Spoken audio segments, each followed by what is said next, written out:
नमस्कार, मैं हूं आशीष चित्रांशी और आप देख रहे हैं the news launcher. Rahul Gandhi ने आज भाई बहन का मिलन करवा दिया। मंच पर, खुले मंच पर, हजारों की भीड़ के सामने भाई बहन का मिलन। और इस तस्वीर ने दिल्ली दरबार के पसीने छुड़ा दिए। जो बचा खुचा था खेल, वो खेल खत्म हो गया। हालांकि ये वक्त, जगह सब पहले से ही मुकर्रर हो चुकी थी, लेकिन सामने जब तस्वीर आई तो दिल्ली दरबार में मातम सा माहौल हो गया। हम आपको कुछ तस्वीरें दिखाएंगे। आज 3 तस्वीरें आएँगी। 3 तस्वीर, एक तो मंच पर भाई-बहन का वो मिलन, जिस तस्वीर ने टेंशन बढ़ाई है दिल्ली दरबार की, स्वयंभू चाणक्य की। दूसरी तस्वीर, मोदी जी की रैली से कम 4-5 गुना बड़ी रैली हुई है, राहुल गांधी की। और तीसरी तस्वीर, सब मुसीबत बढ़ा रहे हैं, कोई तो राहत दे दे। आज भाजपा के एक प्रत्याशी हैं, उन्होंने ऐसा अपने ही पाँव पे ऐसी कुल्हाड़ी मारी, या पाँव पे कुल्हाड़ी नहीं, कुल्हाड़ी पर ही पाँव मार दिया। 11 लाख रुपए का उनको चेक मिलने वाला है। आप सुनेंगे 11 लाख रुपए का चेक मिल रहा है तो खुशखबरी है। नहीं, इस 11 लाख रुपए के चेक में बहुत मुसीबत है। इसके बाद रास्ते बंद हो जाएँगे। तो सब नीचे से ऊपर तक हर तरफ से, वो कहावत है ना कि भय विधना प्रतिकूल तो ऊंट चढ़े कुकुर काटे। ये देसी में है, इसको हिंदी में अक्सर भाव सुनाते हैं कि जब किस्मत खराब होती है तो ऊंट पर बैठे व्यक्ति को कुत्ता काटता है। तो वही हो रहा है चारों तरफ से। भाव को चर्चा में जोड़िए कंट्रोल, और फोटो दिखाना फिर शुरू करते हैं। दिखाइए जरा फोटोग्राफ। मंच पर भाई बहन के मिलन वाला भाव देखिए। ये तस्वीर, बड़ा हरियाणा को बहुत इंतजार था और भाजपा का पूरा खेल इसी के इर्द गिर्द सिमटा हुआ था। ये देखिए, राहुल के एक तरफ हुड्डा साहब हैं और एक तरफ शैलजा जी हैं। एक फोटो 2 फ्रेम बनाया हुआ है, जरा उसको भी दिखा दीजिए उस फोटोग्राफ को। डबल फ्रेम, एक साथ 2 फ्रेम है। ये देखिए, ये वो बैठे हुए, खड़े हुए। ये देखिए राहुल गांधी के बगल में, बिल्कुल बगल में शैलजा, और एक तरफ हुड्डा गुफ्तगू करते हुए। फिर देखिए ऊपर जो खड़े तस्वीर है राहुल गांधी के, फिर एक तरफ हुड्डा और एक तरफ शैलजा। सिर्फ ये मामला तस्वीरों तक नहीं था, हटा दीजिए इस तस्वीर को। ये तस्वीरों से अलग भाव मंच पर हुड्डा जी ने, देखिए शैलजा के मन में नाराजगी और टीस है, इसको तो कोई नकार नहीं रहा है, ये तो खुद सबको पता है, हाईकमान से लेकर के और हुड्डा तक।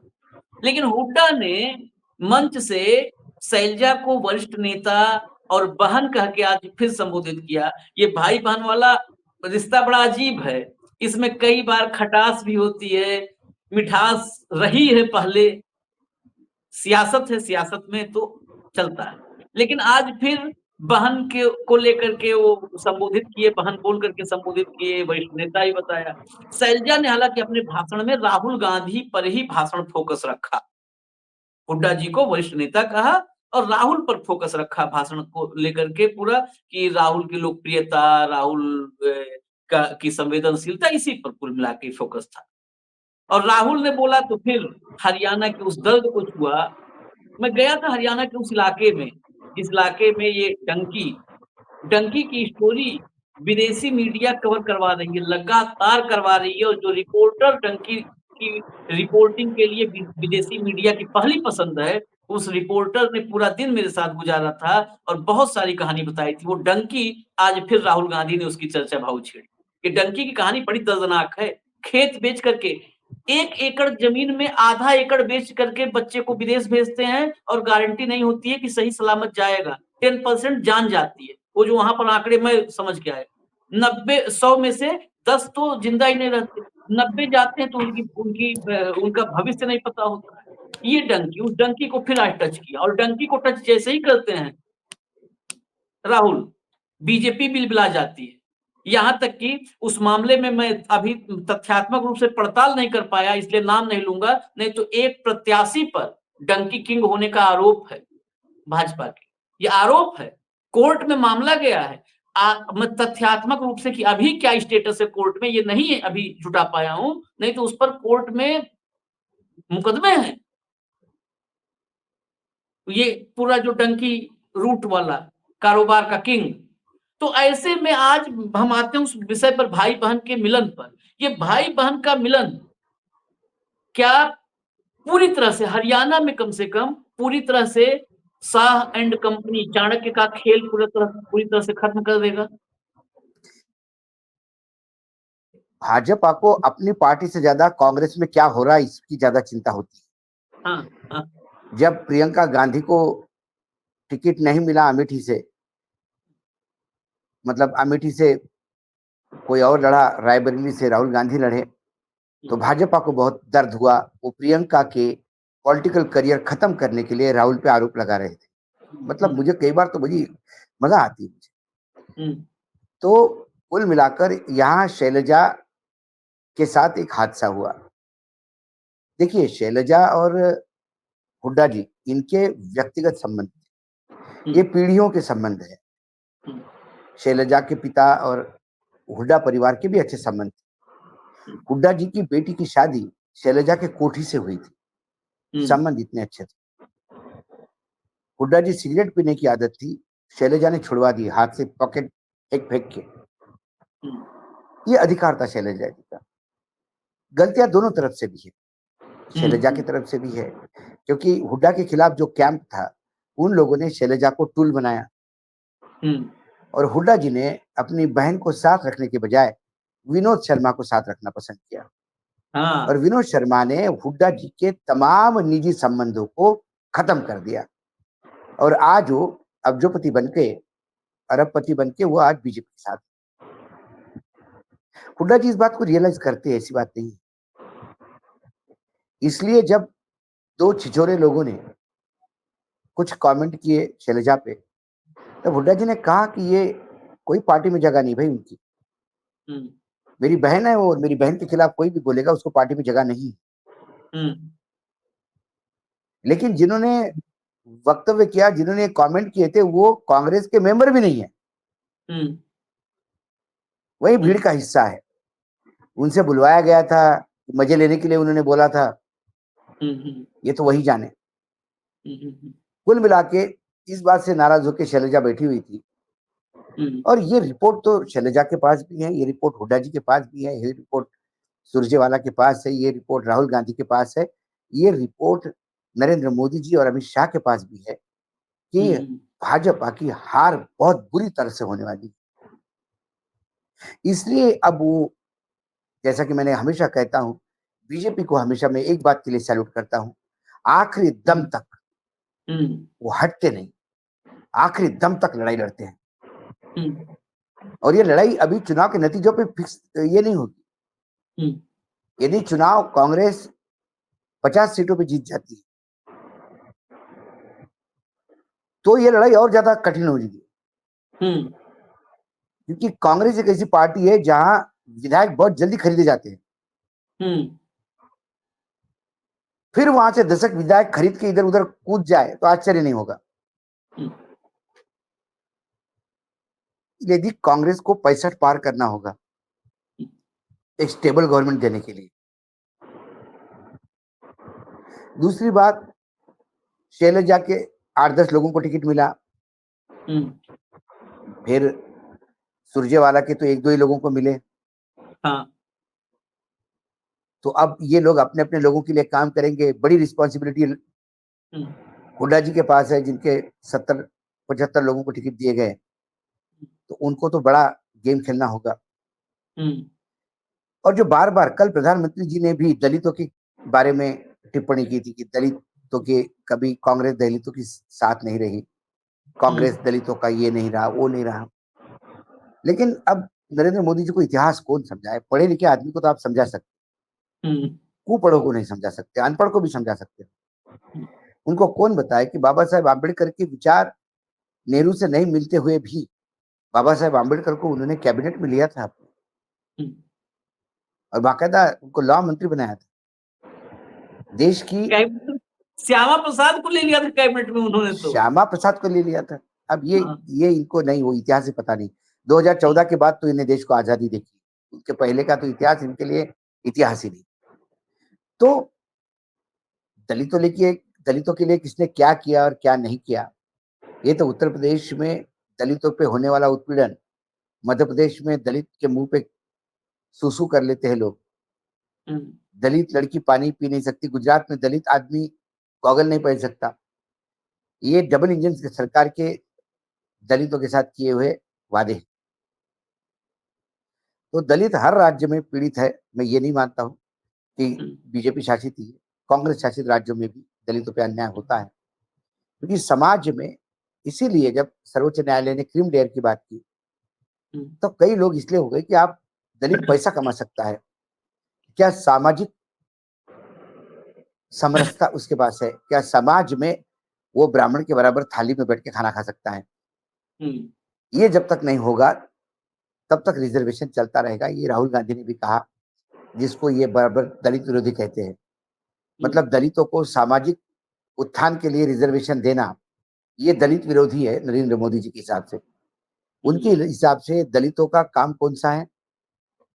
जो उनके एक मुख्यमंत्री ने ट्वीट किया था, गीता का श्लोक, जिसका अर्थ था कि दलितों का मुख्य धर्म सवर्णों का सेवा करना है।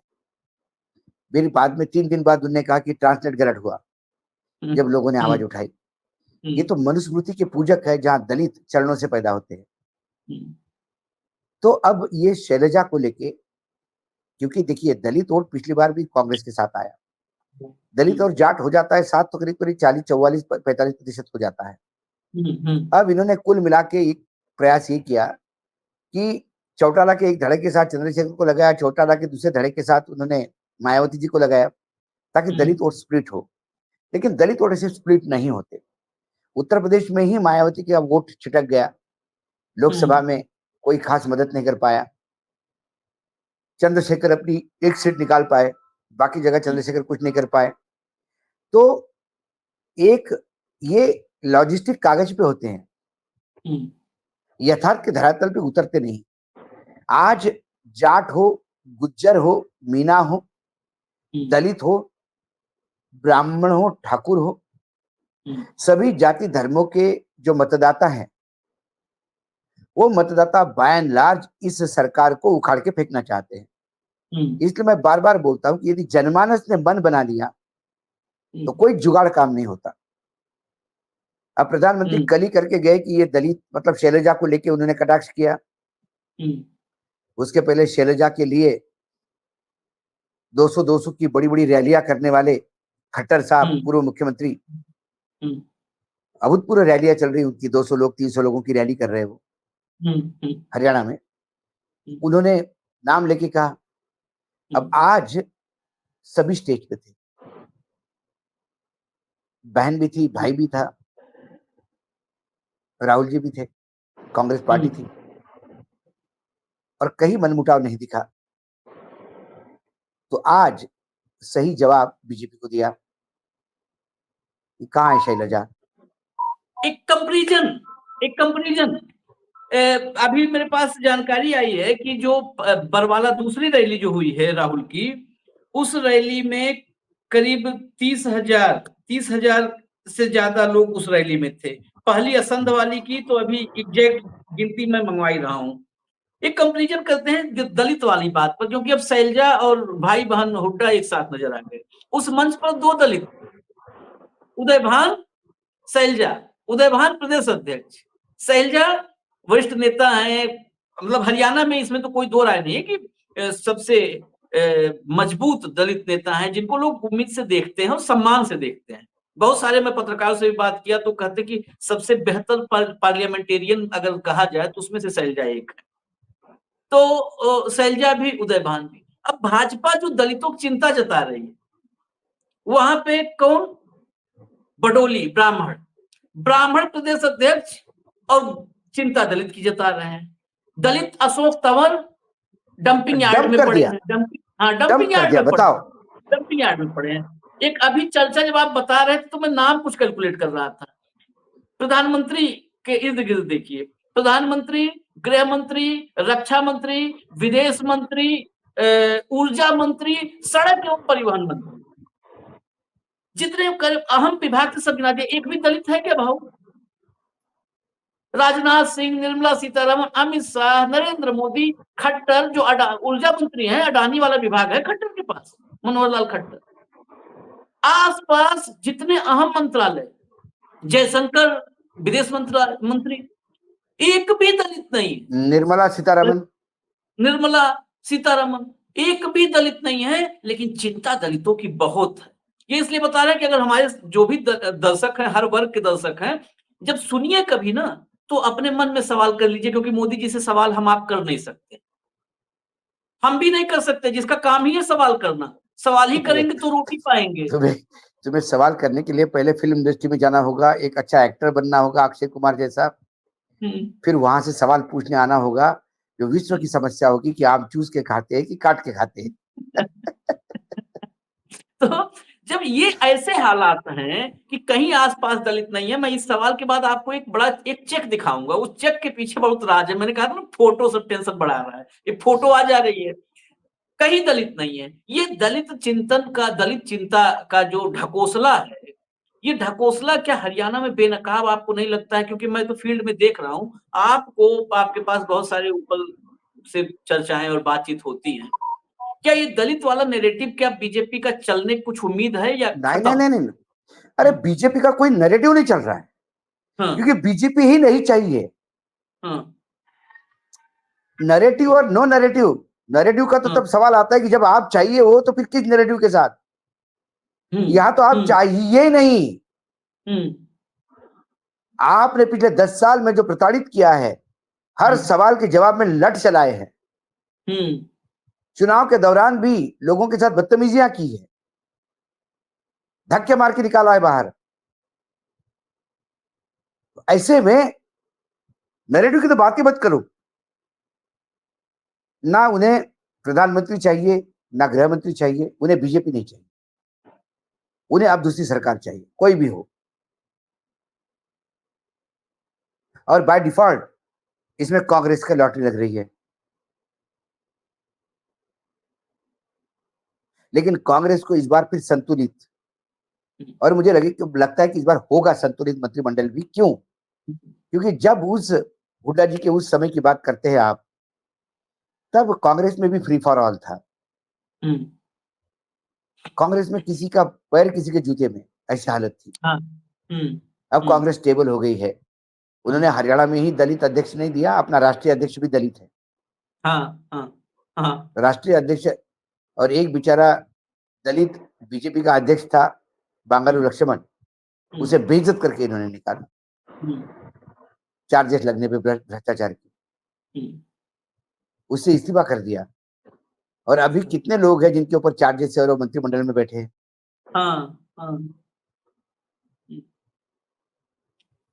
तो भाजपा में कितने दलितों की जगह है, मुझे बताइए। कौन दलित मुख्यमंत्री है भाजपा में?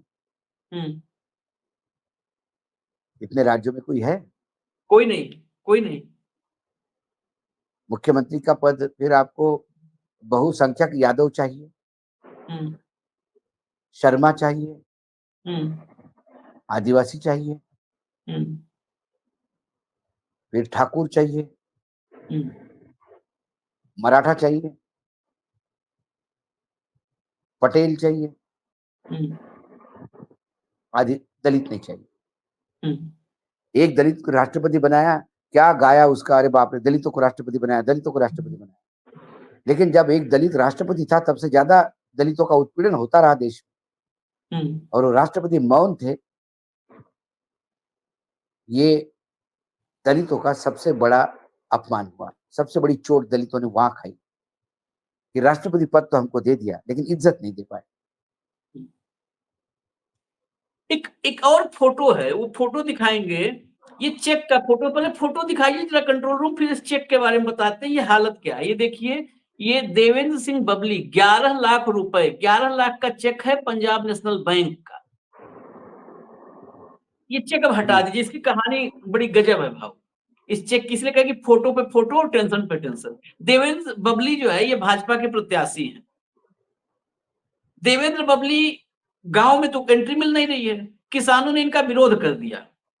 तो ये उन किसानों के खिलाफ कि जो भी विधानसभा क्षेत्र के बाहर के किसान हैं, उनको वो अपनी जान माल की हिफाजत के खुद जिम्मेदार होंगे। एक तरह से धमकी थी, इसको एक अपनी समर्थक गांव के गुरुद्वारे से ऐलान करवाना चाहिए। एक गुरुद्वारे से उनका समर्थक गांव माना जा रहा था, तो वहां उसके गुरुद्वारे से ऐलान करवाना चाह रहे थे कि वो जो भी किसान हैं वो विधानसभा के बाहर के हैं, तो उनके जान माल की जिम्मेदारी उनकी खुद की है, क्योंकि विरोध प्रदर्शन हो रहा था। वो गुरुद्वारा जो था उसने नहीं किया ऐलान। तो इन्होंने कहा कि उस गुरुद्वारा के प्रबंध कमेटी को मैंने जो 11 लाख रुपए एक बार दिया था, दान अनुदान जो भी दिया हो, ये वापस करो। ये प्रत्याशी चुनाव लड़ रहे हैं, किसानों ने 11 लाख रुपया कहा, लो तुम्हारे मुंह पे 11 लाख रुपए मारेंगे, ये चेक तैयार। अरे बाप रे, 11 लाख रुपए तो उसका डिपॉजिट जब्त होना जरूरी, उसने अपना डिपॉजिट जब्त करने की व्यवस्था कर ली। हाँ। इनका ये कैसे चुनाव मैदान में ऐसे प्रत्याशी, ये फोटो मैंने इसलिए फोटो दिखाई, उस फोटो से ये अलग मसला था, देखिए ये ऐसे ये बीजेपी की मानसिकता बताती है। एक बीजेपी के ने उम्मीदवार ने कहा कि मैंने 11 लाख रुपए दिए थे, वो वापस करो। वो 11 लाख रुपए उन्होंने श्रद्धा के नाम पे नहीं दिए थे, वो एक धंधा था, डील था। हाँ। नागपुर में बीजेपी के एक विधायक ने ये बात कही अभी एक मीटिंग में, उसका भी वीडियो है मेरे पास। उस मीटिंग में वो विधायक कहते हैं अपने जो एड्रेस कर रहा था, बोला है जो 1500 रुपए आपको दे रहे हैं महिलाओं के लिए, वो जुगाड़ है हमारा। 1500 रुपए इसलिए दे रहे ताकि आपको वोट मिले, तुम वोट दो हमको, गलत फहमी मत रहना। ये लोग कुछ भी कहे पीछे बैठे हुए, मैं बड़ा क्लियर बोलता हूं, ये महिला सशक्तिकरण के लिए ये कुछ नहीं है। ये 1500 लो और वोट दो, सीधा सीधा हिसाब है। तो आप सोच लो, एक कोना महाराष्ट्र जहाँ चुनाव होने जा रहा है, वह महिलाओं को दी जाने वाली मुख्यमंत्री महिला योजना निधि योजना जो है, सहायता योजना 1500 रुपए महीने की, वो सिर्फ वोट के लिए दे रहे हैं। ये जुगाड़ है, ये शब्द है एक विधायक के, बीजेपी के। और ये दूसरा बीजेपी का विधायक कहता है कि गुरुद्वारे को जो मैंने 11 लाख रुपए दिए वो वापस करो, क्योंकि वो डील था, मेरी श्रद्धा नहीं थी। अरे जो आदमी राम पे डील करते हैं, राम को बेचते हैं श्रद्धा के नाम पे, जो बजरंग बली को श्रद्धा के नाम से बेचते हैं, जो गणपति को बेचते हैं, जो जगन्नाथ को बेचते हैं, वो किसको छोड़ेंगे? तो इनसे अपेक्षा थोड़ी की जा सकती है बीजेपी वालों से। ये मंदिर भी जाते हैं तो कहीं आंख रख के, अपने खुशी के लिए नहीं जाते। अधूरे मंदिर में प्राण प्रतिष्ठा जबरिया करवाई, चुनाव के ऊपर नजर रख के। रामलला की चिंता नहीं थी इनको। तो ये तो इनका फर्जीवाड़ा कई बार ओपन हो गया आशीष, और ये तो बेहतरीन स्टोरी है। मुझे लगता है कि इस पे अलग एक स्टोरी करनी चाहिए। हाँ। इस पे आप स्टोरी करिए, उस गुरुद्वारे के लोगों से कुछ बात करिए, गुरुद्वारे को पूछे कि तो लोग डोनेशन देते तो क्या कोई डील करते क्या? ये एक हमने विषय से अलग, एक अंत आज विषय से थोड़ा अलग करेंगे, क्योंकि विषय से अलग हम ये लाए थे मुद्दा, मंच तो दिखा दिए। विषय तो खत्म हो गया। विषय देखिए, विषय खत्म हो गया, सिर्फ इसको रिकॉर्ड पे लाना था। एक दिन पहले जिनको दलित विरोधी कह रहे थे, वो दो लोगों को लेके बैठे हैं, और लेकिन आप कितने लोगों को बैठे हैं ये तो कम से कम बता दीजिए।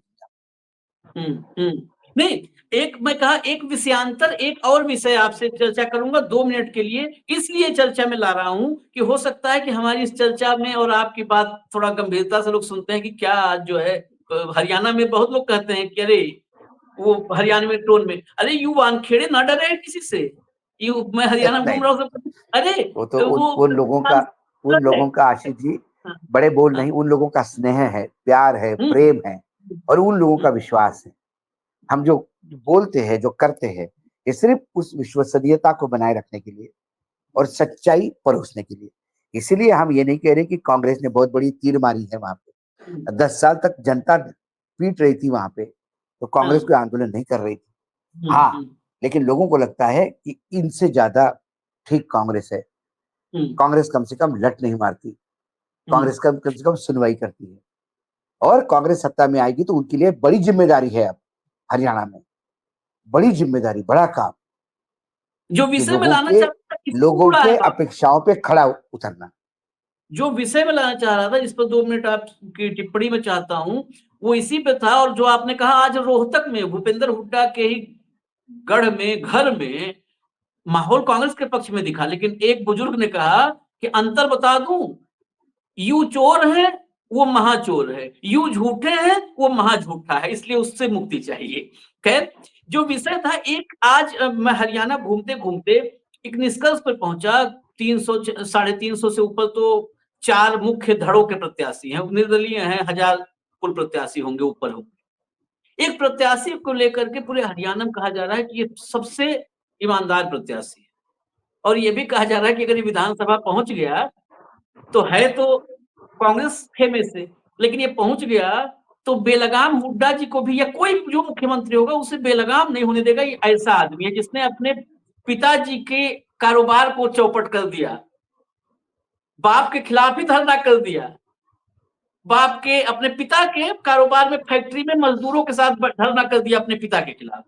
और आज से 40 साल पहले उसके पिता 100 करोड़ के आदमी थे। 40 साल पहले उनके अपने माइंस थे, अपने क्रशर्स थे, भट्टे थे, सब कुछ, सब खत्म। वामपंथी आदमी, 90 में एक सीट वामपंथियों को दिया है कांग्रेस ने, भिवानी सीट है। उस प्रत्याशी का नाम है चौधरी ओम प्रकाश, कामरेड चौधरी, बड़ा कामरेड चर्चित नाम है ओम प्रकाश, चर्चित ओम नाम। प्रकाश। ये मैं नाम इसलिए लाना चाह रहा था कि ये जानना जरूरी है, और हम खुद चाहते हैं कि ऐसे लोग विधानसभा में, इसको कहने कोई तो देखिए, मेरा आशीष, मेरा 30 साल का दिल्ली का वास्तव है, 30-35 साल हो गए, और मैंने पार्लियामेंट भी कवर की। मैं पार्लियामेंट रेगुलर कवर करता था, तब मैंने देखा कि वामपंथी दलों के होना ये संसद में बहुत जरूरी है, क्योंकि उनसे बड़ा अंकुश सत्ता पे नहीं कोई रख सकता। कई बार यूपीए का पार्ट होते हुए भी मैंने इन लोगों को, वामपंथियों को, सरकार को घेरते हुए देखा। वो मुलाजा नहीं रखते, उनकी विचारधारा अलग हो सकती है, हो सकता है हम उसी विचारधारा के इत्तेफाक नहीं रखते, लेकिन जनमानस के इश्यूज को रखने में वामपंथी दल, जिस दिन वामपंथी दल बंगाल में निपट गया और केरल के भरोसे एक मुट्ठी भर लोग आने लगे, उस दिन सत्ता निरंकुश हो गई।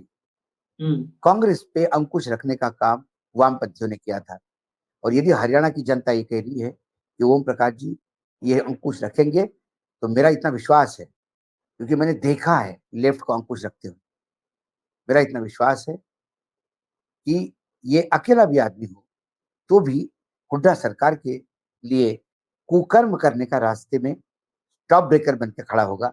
ये बात तय है, ये बात तय है जो आप ये कह रहे हो, क्योंकि मेरा दिल्ली का एक्सपीरियंस मैंने लोकसभा का देखा है।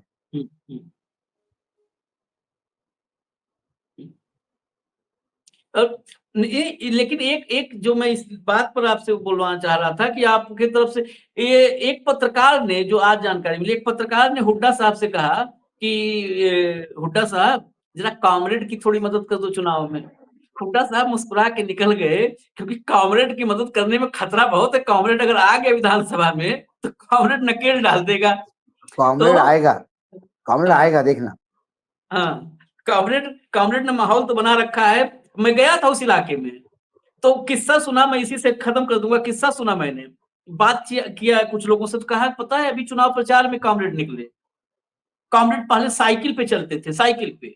जिस दिन टिकट भी मिला है, जब फोन आया तो बस में जा रहे थे कहीं, तो फोन आया कि अरे बस से उतरो, जल्दी जाओ, पर्चा भरो।